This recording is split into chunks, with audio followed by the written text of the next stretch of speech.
Most of the reason for changing to 12 volts is because a lot of people think that these Jeeps don't start on 6 volts. But everybody has to remember 6 volts was in automobiles up until probably the mid 50s. I mean, and the cars started.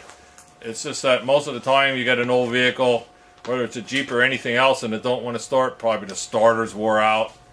Probably the battery cables are shot, or somebody replacing with thin 12 volt battery cables, and the cables aren't big enough to pull the amperage to turn the starter over.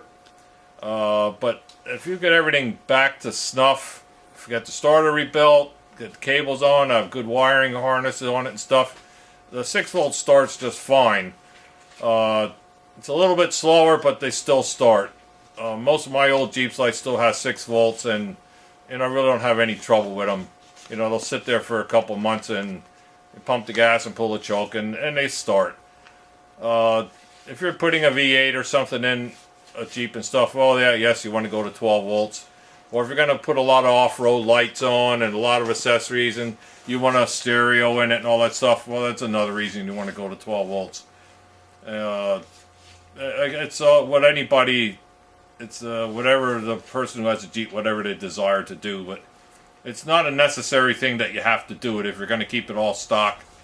You know, they do work on 6 volts. In a lot of cases, yes, that's true. Yeah. Put the 12 volt in and they think it fixes all the problems. If your starter is wore out and your battery cables are shot and your spark plug wires are bad and everything else, changing to 6 volt to 12 volts from 6 volts isn't always going to cure all your problems. In the end, it's whatever you want to do with it, and we'll help you out. We can convert generators and starters to 12 volts if that's what you want to go with.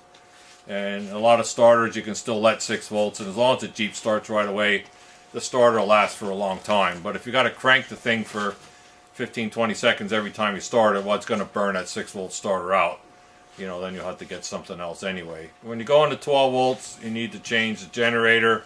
You can either go to an alternator or get the generator converted to 12 volts. All your light bulbs, your voltage regulator. If you go to an alternator and use a one-wire alternator, then you don't need the voltage regulator. It's not real hard to do. It's fairly simple. The hardest thing is if you change to an alternator is making a bracket up and stuff, and finding the right pulley and stuff to put on it to run the wide belt. I like keeping my stuff original. I don't know why, because I'm a sort of historian buff, I guess, and I like things the way they were.